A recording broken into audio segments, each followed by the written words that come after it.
उत्तराखंड के हल्द्वानी से जहां रेलवे की जमीन पर अतिक्रमण का मुद्दा सुप्रीम कोर्ट पहुंच चुका है। आज देश की सबसे बड़ी अदालत में इस मामले को लेकर सुनवाई होनी है।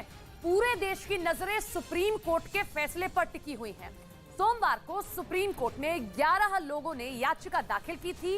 ये याचिका नैनीताल हाईकोर्ट के उस फैसले के विरोध में दी गई जिसमें हाईकोर्ट ने रेलवे की जमीन पर से अतिक्रमण हटाने का आदेश दिया था।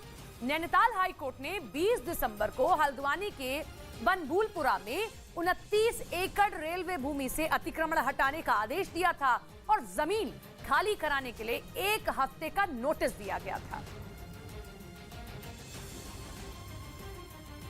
तो उत्तराखंड की हाईकोर्ट ने हल्द्वानी में रेलवे की जमीन पर अवैध कब्जे को गिराने का आदेश दिया था, जिसके बाद लोगों ने सुप्रीम कोर्ट का दरवाजा यहां खटखटाया है। ये अपनी जमीन पर नर्सरी बना के सिर्फ झाड़ बेचकर साल में 2 करोड़ कमाते हैं। उनके सीक्रेट्स को सीखना चाहते हैं तो फ्रीडम ऐप को अभी डाउनलोड करें। कि ठंड के बीच 50,000 से ज्यादा लोगों के सिर से छत छिनने का खतरा मंडराने लगा है। हल्द्वानी के बनभूलपुरा इलाके में 29 एकड़ जमीन पर कुछ साल पहले लोगों ने कच्चे घर बना लिए थे। धीरे धीरे लोगों ने इन कच्चे मकानों को पक्का कर लिया और इसके बाद इस इलाके में बस्तियां बसती चली गईं। नैनीताल हाईकोर्ट ने इन बस्तियों में बसे लोगों को हटाने का आदेश दिया था, जिसके बाद रेलवे ने अवैध कब्जे को 9 जनवरी तक हटाने का नोटिफिकेशन जारी किया है। रेलवे ने इसके बाद मकानों को तोड़ने की चेतावनी भी दी है, जिसके खिलाफ अब लोगों का प्रदर्शन यहां शुरू हो गया है। कानपुर के बिकरू कांड के आरोपी अमर दुबे की पत्नी खुशी दुबे को सुप्रीम कोर्ट ने जमानत दे दी। खुशी दुबे कानपुर देहात की जेल में पिछले 2 साल से बंद है, जिन्हें आखिरकार सुप्रीम कोर्ट ने जमानत दे दी। इससे पहले बिकरू कांड के आरोपी अमर दुबे की पत्नी खुशी दुबे की जमानत अर्जी को इलाहाबाद हाई कोर्ट ने खारिज कर दिया था, जिसे उन्होंने सुप्रीम कोर्ट में चुनौती दी थी। दक्षिण अमेरिका के देश बोलिविया में विपक्ष के नेता लुइस फर्नांडो कमाचो की गिरफ्तारी के बाद वहां बवाल बढ़ गया।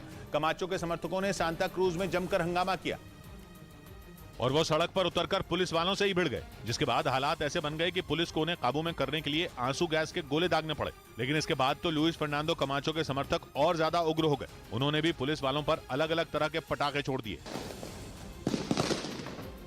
सांता क्रूज में लुइस फर्नांडो के समर्थक उनकी रिहाई की मांग को लेकर काफी देर तक हंगामा करते रहे। असल में लुइस फर्नांडो पर 2019 में हुए तख्ता पलट के दौरान आतंकी गतिविधियों में शामिल होने का आरोप लगा था, जिसके बाद उन्हें अब जेल हुई। लेकिन इसी बात से नाराज उनके समर्थक लगातार प्रदर्शन कर रहे हैं।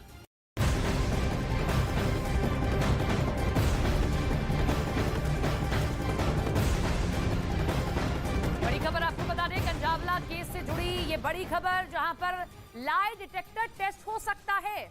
ये बड़ी खबर कंजावला केस से जुड़ी देख रहे हैं। अलग अलग बयान आरोपी दे रहे हैं, लिहाजा यहां लाई डिटेक्टर टेस्ट किया जा सकता है।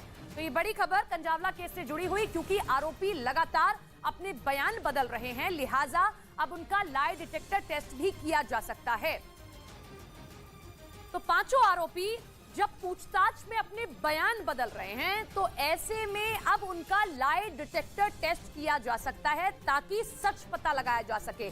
क्योंकि एक तरफ निधि बयान दे रही है जो कि उस लड़की की दोस्त है, लेकिन एक तरफ ये 5 आरोपी जो एक के बाद एक बयान बदल रहे हैं कि कैसे उस दिन पूरी घटना हुई है, कैसे वो लड़की इनके गाड़ी के टायर में फंसती है और ये कई किलोमीटर तक उसको घसीटते हुए ले जाते हैं।